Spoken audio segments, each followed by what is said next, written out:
I get it, you've spent hours scrolling through glossy pictures of a high-end AV receiver, watching the marketing videos promise the ultimate home cinema experience, and then you wonder if you'll end up with a pricey box that sounds great on paper but falls flat in the living room.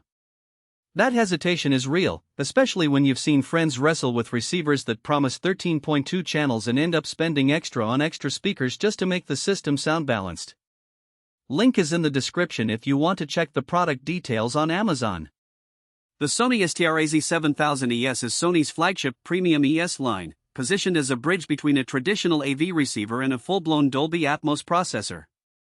At first glance, the headline specs 13.2 channels, 8K HDMI, Dolby Vision support sound like a ticket to a next-gen cinema room. But what matters most is how that power translates when you actually press play on a Blu-ray, stream a game, or fire up a karaoke night.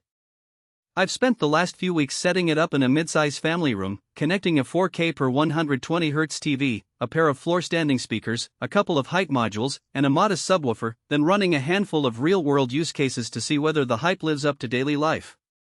First, let's talk about the HDMI 2.1 side of things.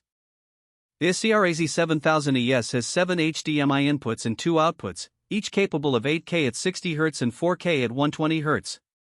For a household that already has a next-gen console like the PS5 or Xbox Series X, that means you can plug the console straight into the receiver and still get full 4K/120 HDR performance to the TV, while the receiver handles the audio decoding. In my tests, the signal stayed rock solid, no dropouts, no handshaking errors even when I switched between HDR10, Dolby Vision, and the new IMAX enhanced titles on the same disc. That kind of reliability is a practical strength you can't fake in a spec sheet. It saves you from the frustration of having to constantly replug or reboot devices. Audio quality is where the STRAZ7000ES really tries to separate itself. The built-in digital cinema auto calibration 9, combined with Sony's 360 spatial sound, claims to automatically adapt the output to your room's dimensions. I ran the calibration with a simple microphone placed at ear height, then compared a few scenes before and after. The difference was subtle but noticeable. Dialogue in a crowded street scene became clearer, and the overhead rain effect in an action sequence felt more enveloping without the bass ballooning. It's not a substitute for a professional acoustic treatment, but for a typical home setup it does a good job of smoothing out the whole inthemadal issue that many DIY Atmos rigs suffer from. One of the strengths that often gets overlooked is the integration with Sonos. Sony's receiver can act as a bridge, letting you pull in music from a Sonos system and route it through the same speakers you use for movies. I tried Spotify Connect and the built-in Chromecast while a movie was paused, and the transition was seamless. The audio stayed on the same amp, the volume curve stayed consistent, and there was no audible lag when I switched back to the film. For households that want both high-fidelity home theater and a convenient multi-room music solution, that dual capability can replace a separate Sonos amp in many cases, shaving off both cost and clutter.